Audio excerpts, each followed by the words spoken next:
What's up, family? Gerald the Bossman here. You're tuned into the Bossman Show on AM 1010, AM 1430, 1055 The King. Let the King out at 105theking.com and the Bossman Show at bossmanshow.com. Hit me up on Instagram, The Bossman Show, Twitter at Bossman Show, and Facebook, Bossman Show. It's the Bossman on your radio. Listen to the Bossman Show with your host, JR, Saturdays at 9 a.m. right here on AM 1010, The King. What's up, good people? BetOnline is your number one source for all your betting needs. The latest odds, lines, and matchup reports for baseball, boxing, golf, and more. BetOnline continues to be the fastest and easiest way to place your wagers, including live betting and your favorite casino and card games available to play right from your phone. Head to the website or use your mobile device to sign up today and get in on the action. Remember to use your promo code BELIEVE, BLEAV, for your 50% welcome bonus on your first deposit. BetOnline, where the game starts. BS3 Network, changing the way you watch TV. Yes, BS3 Network, changing the way you watch TV, covering content and hot topics from A to Z, sports, music, society and culture, movie reviews, you name it, we have it. Check it out on bs3network.com or check us out on Roku, BS3 TV on Roku, as well as check out your favorite podcast on all podcast platforms or Spreaker.com/BS3 Network. You are now tuned to BS3 Network.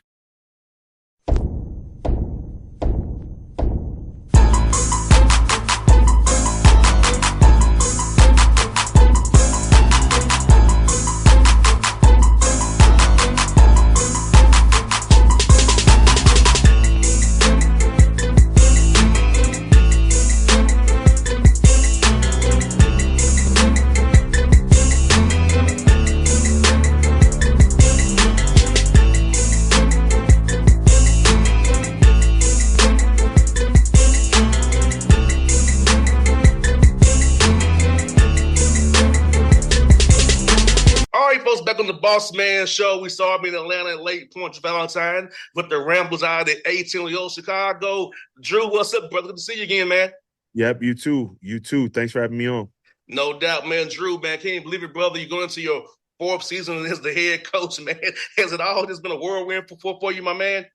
Yeah, it's been crazy. I mean, it feels like just yesterday I was having my first summer practice as head coach of Loyola, and now going into year 4. It's gone so fast, but I've had so much fun along the way.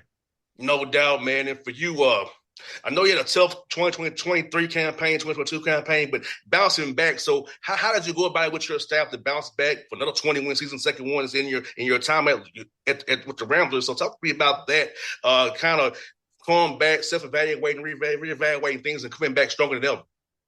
Yeah, I think we really just didn't understand in some regards what exactly our style of play, roster construction, culture, all of that, what that looks like as a team that's competing against the A10 night in and night out. I think you don't know until you're there, and I thought we did a better job in year 2 at building a roster that was the championship formula in a Loyola kind of a way. So we got back to playing our physical and disciplined style of defense. We got back to playing our unselfish brand and efficient brand of offensive basketball. And so I just think we did a better job of evaluating the newcomers we brought in, whether it was freshmen or transfers. And then we'd had a lot of really good program development with not only just our style of play and how we switched up our offense, the speed that we were playing with, some of the simple ways that we were triggering our offense, but most importantly, player development, our returning guys, the guys like Braden Norris, Phil Alston, Tom Welch, Jalen Quinn, Jaden Dawson, Sheldon Edwards. Those guys really, really took a step forward, both mentally and with their game. So I would say just a combination of all those things helped put us in a position to win a championship last year. And Drew, you know what's good about it, man? Not many head coaches can say in their first 3 years ahead of head coach, 2 20-win seasons. So talk about that piece. There's been a young head coach knowing that, hey, I can do this, knowing that I have the right mindset, I have the right grounding to do this. So talk about that because it's very rare that a young coach like yourself in the tough valley and 18, first 3 years of coaching, two 20-win seasons. Yeah, I mean, I think I've obviously come into a situation, and I'm pretty self-aware. I've come into a situation where, the coaches before me really set me up in a really nice way.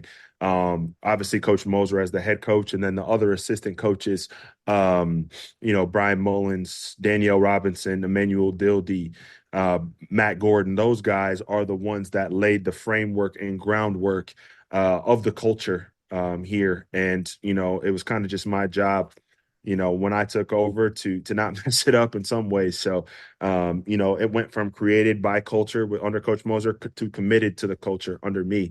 That's our program's slogan. And, I've just really just tried to stay committed to that because those guys set me up in a really good way. I also got really good administration and relationships with our administration, our president, Dr. Mark Reed, and our athletic director, Steve Watson. They give me what I need to be successful here. So I try to work my butt off to, use my vision and use the standards that I know that lead to winning, do that every single day. And so far it's been able to do that. But a lot of people have helped me get to this point. No doubt, Drew. And Drew, just want people to understand too about going from different conferences, going from the Valley, having a Valley style team to a A10 style. So kind of talk about compare and contrast the difference between the Missouri Valley and the A10 and it's your opinion from being in it in the thick every day. Yeah, I think the best teams in the MVC, or at least the ones that I was around, were ones that were kind of like chameleons. They were, it's so scouting heavy. It's so less about identity and more how can you have a bunch of different identities. And in the A10, it's more about the talent that you have, and then like what's your identity, and how bought in is your program to doing your identity at a championship level, championship standard every single night. Like, teams have, like, Richmond has an identity. Davidson has a clear identity. Dayton has a clear identity. Fordham has a clear identity. Like VCU under Coach Rhodes, they had a clear identity. Like, so it's more about like, how can you get the most talent and impose your will on your opponent. And so that's what we've tried to do over my time here. And I think we kind of doubled down with our roster additions we made this spring. We doubled down on trying to just improve and enhance the identity that we're creating here. And Drew, I see you have 5 freshmen on your roster, and I know guys are trying to go be old and stay old. So for you, what makes you kind of Z the other way and bring in 5 freshmen to kind of having that pipeline as your upperclassmen age out and move on to bigger and better things, hopefully playing ball somewhere?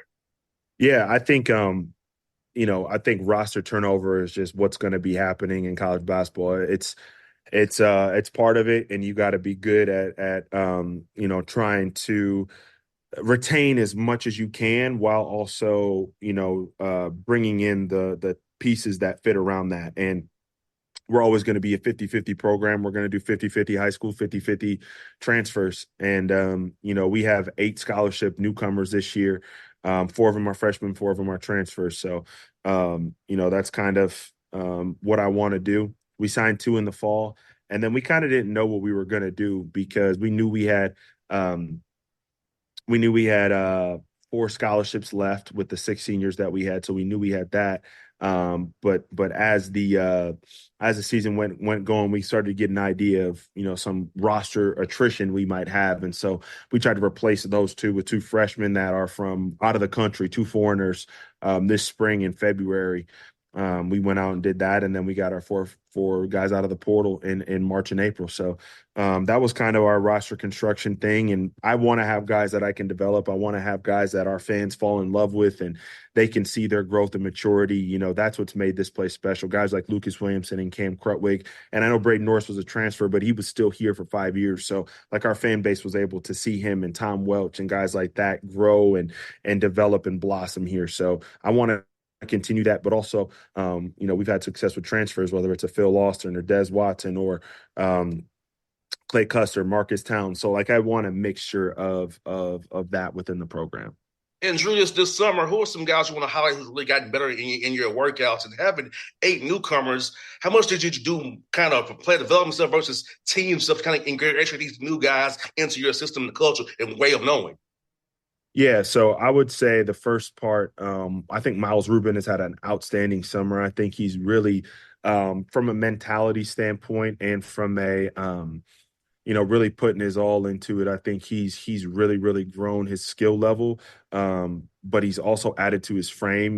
He's added since the season got over with, he's added about 10 more pounds. And so he's up about, 25 since he's been on campus. So his physicality, his strength, his versatility is really growing. So that's been fun to see from our returners. Newcomers, Kamani Winsu has been really, really good. We thought that he was a really versatile piece, and somebody that could really do things on both sides of the floor, but he's been even better than advertised, from Washington State. I really, really like what he's been doing this summer. And then from a team standpoint, I think we are doing a combination of player development and team stuff. That's what we've always done. We kind of got a plan of how we construct our summer, 4 weeks in June, then we take 4th of July week off, and then we go 4 additional weeks, and we're in the midst of that right now. And it's a mix of team stuff, strength and agility, and individual skill development. And Drew, something you said very key is that strength and agility stuff work, because college basketball is the longest season of all the collegiate sports. So talk about making sure the young men are conditioned for the long haul of the year, and also for you as a coaching staff, not burning them out, knowing that you have to really play until March, starting and get ready for it as soon as school starts back in August. Yeah, I think in right now in the summer, we think about it like we got 4.5 days on and 2.5 days off. So we try to give our guys Saturday and Sunday off and try to be away from them. I think it's always more mental than physical. So like as much time as you can get on your schedule that that you have your own time to do what you want to do, that allows your brain to be at ease and relax and allow you to recharge your battery. So Monday to Friday at noon, I got you. From 1 p.m. on Friday to obviously through Sunday night, that's your time. And so that's part of the mindset that we have with not trying to burn our guys out. And then, it's a long season, but like if you really want to be a pro, the NBA season is September to April. 7 months. I live it. 7 months.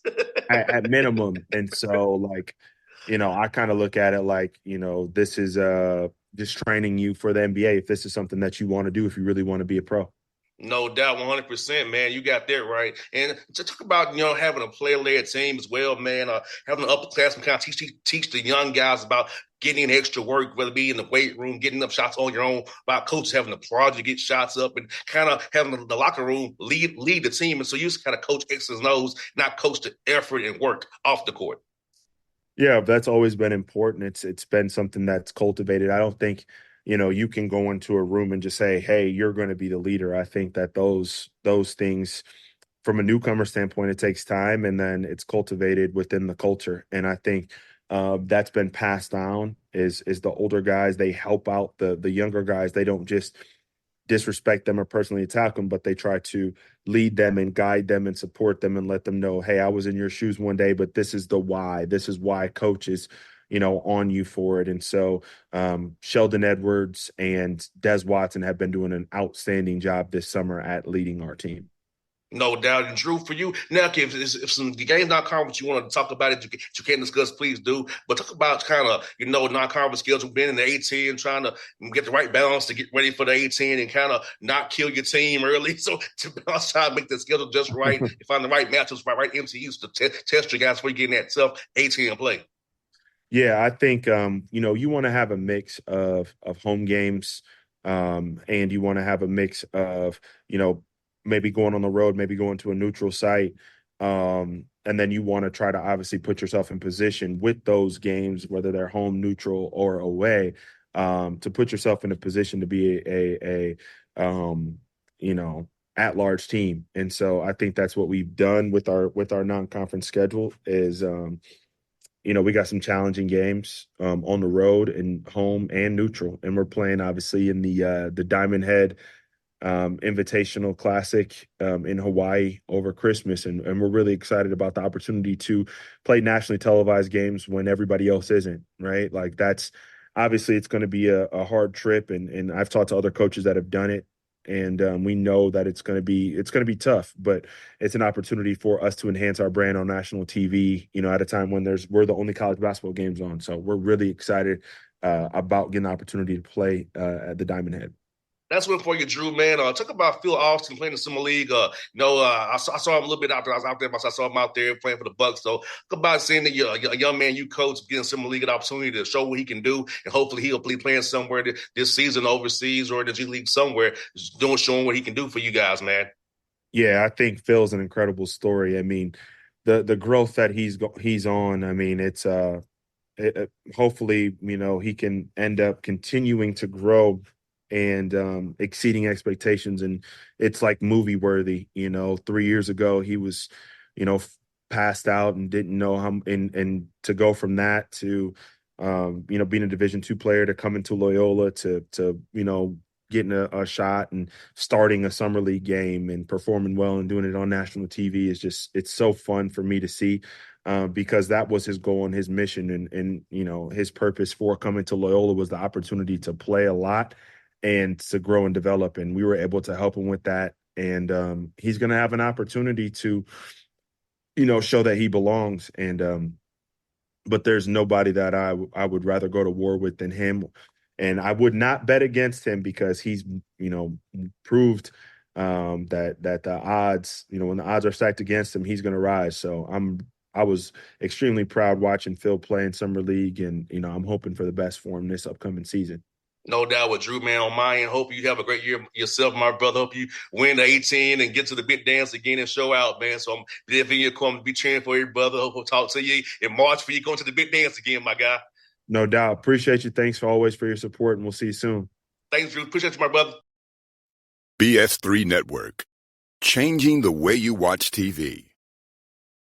Yes, BS3 Network, changing the way you watch TV, covering content and hot topics from A to Z, sports, music, society and culture, movie reviews, you name it, we have it. Check it out on bs3network.com or check us out on Roku, BS3 TV on Roku, as well as check out your favorite podcast on all podcast platforms or Spreaker.com/BS3 Network. You are now tuned to BS3 Network. What's up, good people? BetOnline is your number one source for all your betting needs. The latest odds, lines, and matchup reports for baseball, boxing, golf, and more. BetOnline continues to be the fastest and easiest way to place your wagers, including live betting and your favorite casino and card games available to play right from your phone. Head to the website or use your mobile device to sign up today and get in on the action.